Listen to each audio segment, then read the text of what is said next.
So, airplanes help us travel large distances and are one of the fastest modes of transport out there. Airplanes in midair move at a constant velocity due to all the forces on the airplane being balanced. As with Newton's first law, an object in motion stays in motion unless acted upon by a net external force.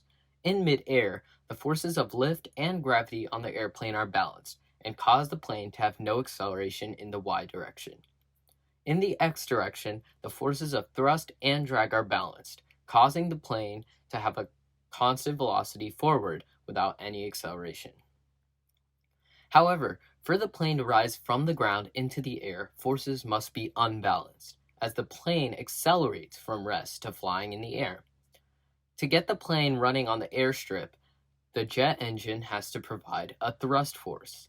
This thrust force is created with air molecules surrounding the aircraft.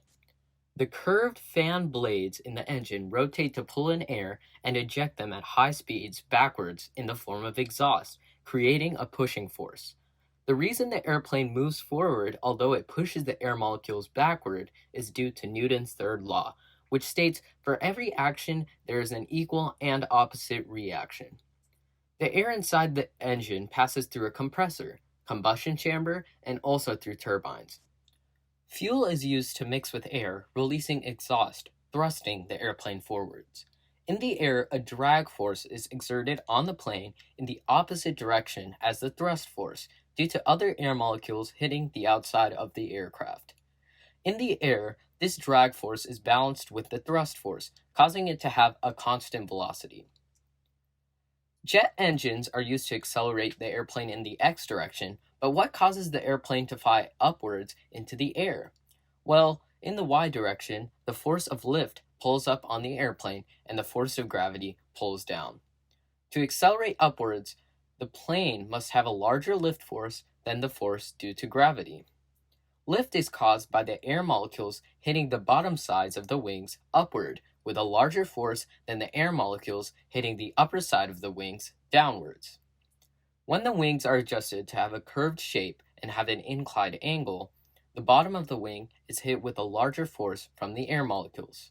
Also, due to this new shape, less molecules hit the upper side of the wing. Higher force on the bottom of the wing creates lift on the airplane. Pilots adjust flaps and slats on the airplane wings to extend downwards to create a larger lift force. With a larger lift force that is greater than the force due to gravity, the airplane accelerates upwards.